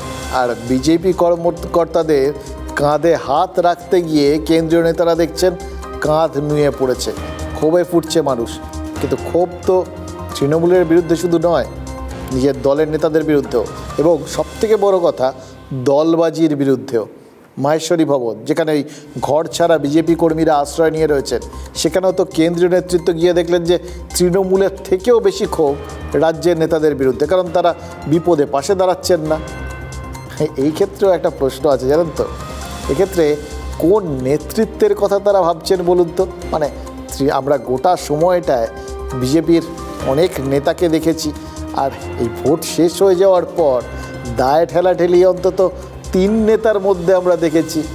এক্ষেত্রে কোন নেতৃত্বের কথা এই ঘর ছাড়া মানুষগুলো ভাবছেন, সেটা কিন্তু একটা বড় প্রশ্ন। বিধানসভায় এমন কি জিনিস আছে যে সেখানে রাজ্য নেতৃত্ব, জেলা নেতৃত্ব বা সেন্ট্রাল নেতৃত্ব যায় না? এই মনোজদা হচ্ছে আমাদের জেলার ওবিসি মোর্চার প্রেসিডেন্ট। 21 সালের আগে থেকে ঘর ছাড়া, আমার উপরে 21 সালে অ্যাটাক হয়েছে, আমি ঘর ছাড়া হয়েছি। আমার একটাই মাত্র রিকোয়েস্ট যে পুলিশ বাদে যদি আমাদের সিকিউরিটি ভাবে ঘরে ফেরাতে পারেন ফেরান, আর নাহলে আমাদেরকে আমাদের ঘরটা ছেড়ে দিন। কারণ কিছু কিছু বিধানসভা আছে, আমি তো আমারটা বলতে পারবো, কেন পুরো বিধানসভায় আজ পর্যন্ত পুরো বড় নেতৃত্ব ঢোকা সাহস হয় কেন, সেটা আমার কোনো দাবি। বহিরাগত বিনয় বিশ্বাসকে প্রার্থী করা হয়েছে এই অভিযোগ, এবং সেই অভিযোগে প্রতিবাদে ইস্তফা দিয়েছেন বিজেপির বাগদা 2 নম্বর মণ্ডল সভাপতি সমীর কুমার বিশ্বাস। শোনা যাচ্ছে যে বাগদা 2 নম্বর মণ্ডলের সাধারণ সম্পাদক জ্যোতির্ময় দাসও ইস্তফা দিতে চলেছেন। বাগদার অবস্থা বুঝলেন। এবার রায়গঞ্জ উপনির্বাচনে বিজেপি প্রার্থী করেছে মানস কুমার ঘোষকে। এবার বিজেপি কর্মীদের প্রশ্ন, পঞ্চায়েত ভোটের মুখে তৃণমূল থেকে আসা এক দল বদলুকে কোন যুক্তিতে উপনির্বাচনে প্রার্থী করা হলো? দলে কি কোনো প্রার্থী ছিল না? ঠিক তো, এবার লোকসভা ভোটে দেখা গেছে যে দল বদলুরা সবাই হেরেছে, তারপরেও এই ঝুঁকিটা কেন নেওয়া হলো? এই প্রশ্ন তো কর্মীরা করতেই পারেন। রানাঘাট, সেখানেও তো একই অবস্থা। রানাঘাট দক্ষিণের বিজেপি প্রার্থী হচ্ছেন মনোজ কুমার বিশ্বাস। তাকেও বলা হচ্ছে সেখানকার লোক নন, বহিরাগত বলে তাকে বলা হচ্ছে। এবং খেয়াল করে দেখুন, এর আগেও বিজেপির বিরুদ্ধে বহিরাগত তকমা লাগিয়ে তৃণমূল কিন্তু সেই বিধানসভা ভোটেও ফয়দা তুলে নিয়েছিল। আর এক্ষেত্রে বহিরাগত প্রশ্নটা তুলছে বিজেপিরই কর্মীদের একাংশ, ক্ষোভ দেখাচ্ছে তারা। বিজেপির রানাঘাট অফিসের সামনে টায়ার জ্বালিয়ে প্রতিবাদ করা হয়েছে। সুতরাং বুঝতে পারছেন যে জায়গাগুলো তাদের একদম তৈরি জায়গা, শিওর শট, মানে অন্তত আগের বারের ফলাফলের ভিত্তিতে, সেই জায়গাগুলোতেও 12 জন সাংসদ কিন্তু তাদের এবার জিতেছেন, একদম তারা শূন্য নন, ব্যর্থ বলা যাবে না পুরোপুরি। সেই জায়গাতেও তাদের নিজেদের ঝামেলাই সামলাতে জের বাড়তে হচ্ছে। তাহলে তৃণমূলের বিরুদ্ধে ঘুরে দাঁড়ানোর লড়াইটা কোত্থেকে শুরু হবে? শিরশিরানি থেকে দ্রুত আরাম পান সেন্সোডাইন র্যাপিড রিলিফের সাথে। 4 বিধানসভার উপনির্বাচনে প্রার্থীপদ ঘোষণার পর বিজেপি যেভাবে গোষ্ঠী কোন্দলে জর্জরিত হয়ে গেছে, দয়া করে নিজেরা লড়াই করতে করতে দলটাকে শেষ করে দেবেন না। সিপিএম এর সাথে লড়াই করার স্কোপ নেই, তারা শূন্য হয়ে গেছে মানুষের রায়ে। কংগ্রেস মানুষের রায়ে শূন্য হয়ে গেছে এই রাজ্যে পশ্চিমবঙ্গের কংগ্রেস। আপনারা মানুষের রায়ে একদম খাদের কিনারায় পৌঁছে গেছেন। তারপর নিজেরা লড়াই করতে করতে যদি নিজেদেরকে শেষ করে দেন, তাহলে তৃণমূল কংগ্রেস লড়বে কার সাথে? ভারতীয় জনতা পার্টি এই আসনগুলিতে জেতবার ব্যাপারে মানুষের সমর্থক কার্যকর্তাদের যে প্রত্যাশা আছে, এই ক্ষোভ বিক্ষোভের মধ্যে কিন্তু সেটাও ফুটে উঠছে। ফলে বাদবাকি যে বিবাদ ইত্যাদি আছে, প্রদেশ স্তরের নেতৃত্ব আছেন, জেলা স্তরের নেতৃত্বরা আছেন, এটা নিশ্চিতভাবে আমরা নির্বাচনের আগে এগুলো মিটে যাবে। উপনির্বাচনে এমনিতেই তো শাসক দলের অ্যাডভান্টেজ থাকে, এবার তার উপর যদি প্রার্থী নিয়ে এভাবে গোলমাল চলে, তাহলে তো অন্তর্ঘাতের আশঙ্কাও উড়িয়ে দেওয়া যায় না। যখন উর্বর জমি ছিল তখনই চাষ করা যায়নি, এবার উপনির্বাচনে যে সম্ভাব্য বন্ধা জমি, কারণ উপনির্বাচন সচরাচর দেখা যাচ্ছে অ্যাডভান্টেজ শাসক দল, যেটা ধূপগুড়িতেও আমরা দেখেছি। এবার সেই জায়গাতে ফটির লড়াই, সেখানে কি করে ফসল ফলাবেন, জমিটা আবার পদ্ম চাষের উপযোগী করে তুলতে কিন্তু এটা ভেবেই কর্মসূচি নিয়েছে দীনদয়াল উপাধ্যায় মাঠ। কারণ তাদের মনে হচ্ছে, এটা হয়তো আমরা এখানকার কথা বলছি, তারা তো কেন্দ্রীয় স্তরে রয়েছেন, সেখান থেকে গোটা ভারতটা দেখছেন, এবং দেখতে গিয়ে কোথাও হয়তো তাদের মনে হয়েছে যে এরকম একটা কিছু করা দরকার। জায়গাটা কোথাও গিয়ে একটু নড়বড়ে হয়ে গেছে, সংগঠনটা কোথাও গিয়ে নড়বড়ে হয়ে গেছে, এবং তার সব থেকে বড় কারণ হচ্ছে একটা অদ্ভুত সিচুয়েশান। তার জন্যে মানে তাদের ভোটের আগের প্রচারটাই দায়ী কিনা তারা নিশ্চয়ই তারা সেটা পর্যালোচনা করে দেখেছেন, কিন্তু তার পরিপ্রেক্ষিতে কি করা দরকার তাও তারা ঠিক করে ফেলেছেন, এটা বুঝতে পারছি। মানে কোথাও গিয়ে কোন খাতায় গণ্ডগোলটা হয়েছিল সেটা কিন্তু তাদের নজরে এসছে। দেখুন, ভোটের আগে এই যে বারবার বিজেপি নেতৃত্ব বলছিলেন না এনডিএ 400 পার, কোথাও গিয়ে বিজেপি একা 370, মানে সংখ্যাটা এনডিএর জন্য বা বিজেপির জন্য তারা এই 370-400 করে দিয়েছিলেন। সরকার গঠনের জন্য ম্যাজিক ফিগার যে 272, এটাই কিন্তু এই বিজেপি বা এনডিএর ক্ষেত্রে লোকে ভুলে যেতে বসেছিল, ভুলেই গেছিল, যার ফলে যে মুহূর্তে 370-এর থেকে তারা কম পেয়েছেন, লোকজনের মনে হয়েছে কি ব্যর্থ। কারণ কিন্তু খেয়াল নেই 272 পেরিয়ে গেছেন তারা সংখ্যাগরিষ্ঠ, তারাই সরকার করেছেন। এই সহজ সত্যিটা আবার নতুন করে লোকের মানে কোথাও গিয়ে সেখানে ওই বললাম টেনে টুনে 100 পাওয়া কংগ্রেসকে লোকের মনে হচ্ছে বিরাট করে ফেলেছে, অথচ কংগ্রেসের এবারের ফলাফলটা হচ্ছে স্বাধীনতার পর 3য় সর্বনিম্ন আসন। এর আগেরগুলো অবশ্য লাস্ট দুবার আরও কম ছিল, এবার সেই জায়গার থেকে তারা একটু এগিয়েছে। এই একটু এগোনোটা সেটাকেই বিরাট করে মনে হচ্ছে, কারণ কোথাও গিয়ে 400 শব্দটা মানুষের মনের মধ্যে গেঁথেছিল, তত তো পায়নি বিজেপি, তাহলে নিশ্চয়ই তাদের ব্যর্থতা, এটাই লোকের মধ্যে মনে হচ্ছে। এই জায়গাটায় লোকের মনে আবার নতুন করে তারা যে জিতেছেন, এই সত্যটা প্রতিষ্ঠা করার জন্যই একটা কর্মসূচি নিয়েছে বিজেপি, কেন্দ্রীয় বিজেপি। তারা ঠিক করেছে যে 3য় এনডিএ সরকার প্রতিষ্ঠার জন্য ভোটারদের অভিনন্দন জানাতে দেশব্যাপী অভিনন্দন যাত্রা বেরোবে, মানে বিজয় মিছিল বেরোবে। এতদিন পর বিজেপি হারেনি, জিতেছে, ভোটারদের মনে এটা প্রতিষ্ঠা করানোই এখন কেন্দ্রীয় নেতৃত্বের আসল চ্যালেঞ্জ। কারণ এটা না করতে পারলে কর্মীদের তো কাঁধ ঝুলে যাবে। বাংলাতেও তাই জন্যে বিজয় মিছিল বের করবে বিজেপি, বাংলা থেকে দুই কেন্দ্রীয় মন্ত্রী সুকান্ত মজুমদার আর শান্তনু ঠাকুর, এই মুহূর্তে দুজনেই কেন্দ্রীয় মন্ত্রী, তারাই নিশ্চয়ই এই মিছিলে নেতৃত্ব দেবেন। আর সৌমিত্রকাকে সেসব দাঁড়িয়ে দাঁড়িয়ে দেখতে হবে। ভাবুন তো, তারও তো মনে কত স্বাদ ছিল কেন্দ্রীয় মন্ত্রী হবেন, এমনকি মন্ত্রী না করলে তৃণমূলের সঙ্গে যোগাযোগ রয়েছে বলে একটা পরোক্ষে চাপও তৈরি করে রেখেছিলেন। কিন্তু তারপরেও তার কপালে মন্ত্রিত্বে শিখেছেনেরই। ব্যর্থ মনোরথ সৌমিত্র কী করছেন? ভালো জিনিস করছেন, সৌজন্য করছেন। ওই বললাম একটু আগে, বিষ্ণুপুরে রাস্তায় এক তৃণমূল নেতাকে দেখে ঢিপ করে প্রণাম টুকে দিয়েছেন এবং তারপর বলেছেন সৌজন্য। আর খেয়াল রাখবেন, রাজনীতিতে সৌজন্যও কিন্তু একটা গভীর অর্থবহ বার্তা। বিষ্ণুপুরের ব্লক সভাপতিকে প্রণাম করেছি, আমার অনেক সিনিয়র লিডার তৃণমূল তাদেরকে প্রণাম করেছি। এই রাজনৈতিক দল আলাদা থাকতে পারে, কিন্তু সৌজন্যবোধ আমি স্বীকার করি। এটা কি একটা মানে সমীকরণ? সেটা এই মুহূর্তে বলা যায় না, তবে আগামী দিন বলবে। শুধুমাত্র বিরোধীর মতো কথাবার্তা বললেই 100 দিনের টাকা না দিলে, প্রধানমন্ত্রী আবাস যোজনার কাজ না হলে শুধু হয়ে যাবে, এটা হয় না। মানুষকে আমাদের অন্যভাবে ভাবতে হবে। তার জন্য বললাম, বৃদ্ধ বা বাচ্চাদের সাথে কখনো ঝগড়া করতে নেই। মতিগতি দেখছি, পাবলিক আমাদেরকেও জিজ্ঞাসা করছে কি হবে কি না হবে। দলের ব্যাপার ভাই, দল যখন করি, দল যদি খেজুর গাছকে বলে মানতে হবে, সেটা কিন্তু আমরা মানতে বাধ্য। তৃণমূল কংগ্রেস জেলা স্তরে অনেক টাচ আছে, জেলা স্তরে টাচ আছে, বলছে দাদা আপনি চলে আসুন, তুমি চলে এসো। তুমি তৃণমূলের নেতা নেত্রীরা এরকম অনেক হোয়াটসঅ্যাপ পাচ্ছেন, আমার মাথা নত করে দাও হে তোমার চরণ ধুলার তল। हाँ शुक्ला जी, भिजवाना सिर्फ अल्ट्राटेक ही। मान गया बेटा, पर अल्ट्राटेक ही क्यों? आप ही ने तो कहा था कि घर जिंदगी में सिर्फ एक ही बार बनता है। घर एक मौका एक, इसलिए सीमेंट भी देश का number 1। UltraTech, India's number 1 cement. Soumitra খায়ের কথা শুনে একটা কথা মনে পড়ছিল, জানেন তো, মনে হচ্ছিল তিনি যে বার্তাটা দিলেন, ওই শুধু ওই 100 দিনের কাজের টাকা হ্যান ত্যান এই সমস্ত করে কিছু হবে না, মানে যা যা করতে হবে তার মধ্যে একটা হচ্ছে বোধহয় তৃণমূলের সঙ্গেও যোগাযোগ রাখতে হবে। এটা শুনলেই আবার বামেরা বলবেন সেটিং তত্ত্ব, সেগুলোর মধ্যে আর যাচ্ছি না। আসলে রাজনীতিতে কোনো ফিক্সড কোনো তত্ত্ব হয় না, সব কিছুই প্রতি মুহূর্তে বদলাতে পড়ে, এই প্রতি বদলে যায়। ইতিহাসে পড়েছি, প্রাচীন যুগে দেশ বিদেশের মানুষ পায়ে হেঁটে ঘুরে বেড়াতেন। তারা এভাবে এক জায়গা থেকে হাঁটতে হাঁটতে এক জায়গার থেকে অন্য জায়গায় পৌঁছে যেতেন, এক দেশ থেকে অন্য দেশে চলে যেতেন, এবং তাদের কি বলা হতো? পরিব্রাজক।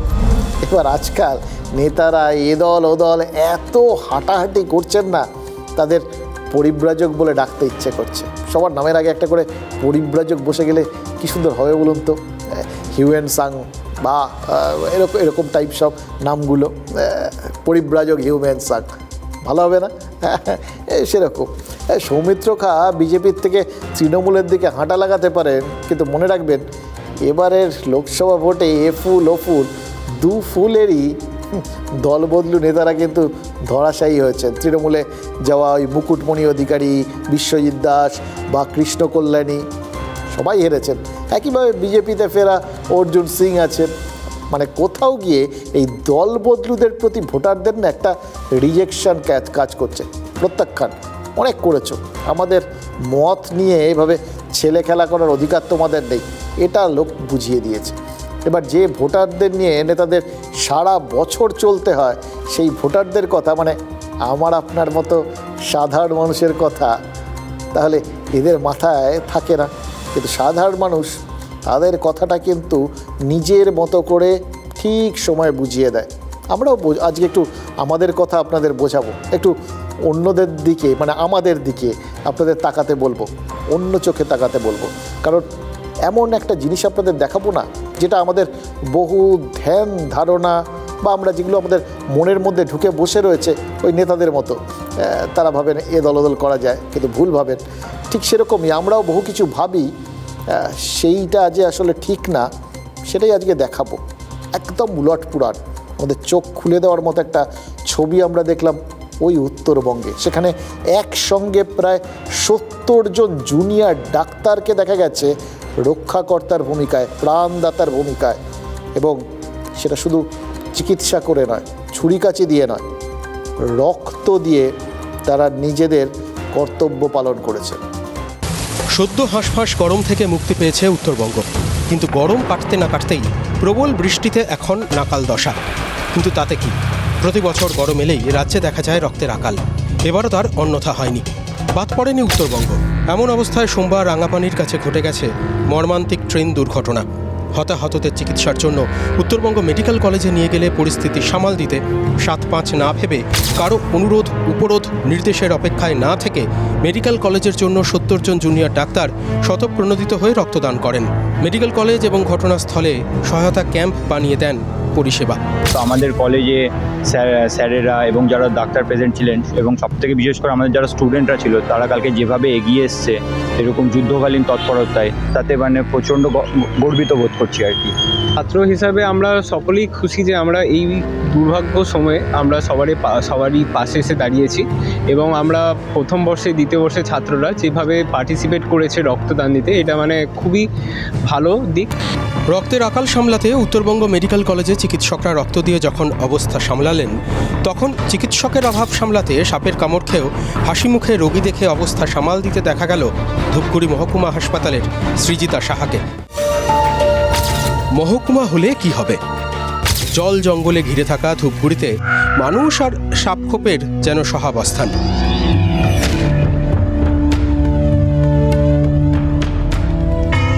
ফি বছর সাপের কামড়ে আক্রান্তের সংখ্যা বেশ উল্লেখযোগ্য। প্রত্যন্ত অঞ্চলের মানুষ সবসময় যে চিকিৎসা পান তেমনটা স্বাভাবিকভাবেই নয়, কিন্তু যিনি আক্রান্তদের সামলাবেন তিনিই যদি সাপের শিকার হন, তখন তাকে সামলায় কে? ধূপগুড়ি মহকুমা হাসপাতালের চিকিৎসক সৃজিতা সাহা এই উত্তরের অপেক্ষায় থাকেননি। সাপের উপদ্রব হাসপাতালে বেশ প্রবল। শুক্রবার কাজ সেরে ফেরার সময় হাসপাতাল চত্বরেই তিনি সাপের ছোবল খান, প্রতিষেধক নেন, কিন্তু পরদিন সকালে কাজে যোগ দেবার পর অসুস্থ বোধ করায় শুরু হয় স্যালাইন দেওয়া। কিন্তু অসুস্থ বলে ছাড় পাননি সৃজিতা। প্রতিষেধক নিয়েছেন, তারপর বসে পড়েছেন রোগী সামলাতে। এক হাতে স্যালাইন, অন্য হাতে রোগীদের প্রেসক্রিপশন লেখার কাজ চলছে। একটা মহকুমা হাসপাতালে চিকিৎসকের সংখ্যা মাত্র 7, নার্সের সংখ্যা 21, আছেন কয়েকজন স্বাস্থ্যকর্মী। আর তা নিয়ে খুঁড়িয়ে খুঁড়িয়ে চলছে আস্ত একটা মহকুমা হাসপাতাল। ফলে অসুস্থ হয়েও নিস্তার নেই সৃজিতাদের। হাসপাতালের বেহাল অবস্থা সামলাতে স্তম্ভের মতো কাজ করে যেতে হচ্ছে হাসি মুখে। আমাকে সাপে কামড়েছে, ধূপগুড়িতে অনেক সাপ আমাকে কামড়ে দিয়েছে। কম লোক কম, লোকের অভাব, ডিউটি শিফট পাল্টানো যায় না, মুশকিল পাল্টানো। সাপটা দেখতে পাইনি, ছোট সাপ দেখা যায়নি, করতে হবে, উপায় নেই। সাপ তো আর মানুষ দেখে কামড়াবে না, ওর কামড়ানোর কাজও কামড়ে দেবে। প্রিয়জন হারানোর বেদনায় আমরা যখন এই চিকিৎসকদের সমালোচনা করি, হেনস্থার শিকার বানাই তাদের, তখন আমাদের যেন এই মুখগুলো মনে থাকে। রাজ্যের বেহাল হাসপাতাল ব্যবস্থাটা আসলে টিকে আছে এই সৃজিতাদের মতো নিরলস, আত্মপর ভাবনাহীন ডাক্তারদের সদিচ্ছার উপরেই। আশায় তো শুধু চাষা বাঁচে না, আমরাও তো বাঁচি। পশ্চিমবঙ্গের চিকিৎসার এই বেহাল ছবি বারবার দেখে আমরা অভ্যস্ত, কিন্তু তার মধ্যেও এই রকম একটা দৃশ্য আমাদের কিন্তু সত্যি অন্যরকমভাবে গোটা বিষয়টাকে দেখতে আশাবাদী হতে সাহায্য করছে। দেখুন, বিপদের সময় চিকিৎসকরা এরকমই তো মানবিক হয়ে ওঠেন, এই ছবিটা আমাদের মনেও কিন্তু থাকা দরকার, বাকি চিকিৎসকদের মনেও থাকা দরকার। এই যে ধূপগুড়ি মহকুমা হাসপাতালের সৃজিতা সাহা, তিনি সাপের ছোবল খেয়েও এইভাবে হাতে স্যালাইন ঢোকানো সেই অবস্থাতেও রুগী দেখছেন, বা ওই জুনিয়র ডাক্তাররা যাদের কেউ হয়তো কোনো একটা সময় আবার একটু পাম থেকে চুন কষলেই টার্গেট করে নেবেন, তারা কিন্তু দেখিয়ে দিচ্ছেন তারা আসলে মনে মনে কি করতে চান। এটাই আমাদের কাছে বড় আশা, জানেন তো। এই ইচ্ছেগুলো ইচ্ছে ঘুড়ি হয়ে আমাদের সবার মনের আকাশে উড়ুক বড়, তাহলে আমরা একটু ভালোভাবে বাঁচতে পারব।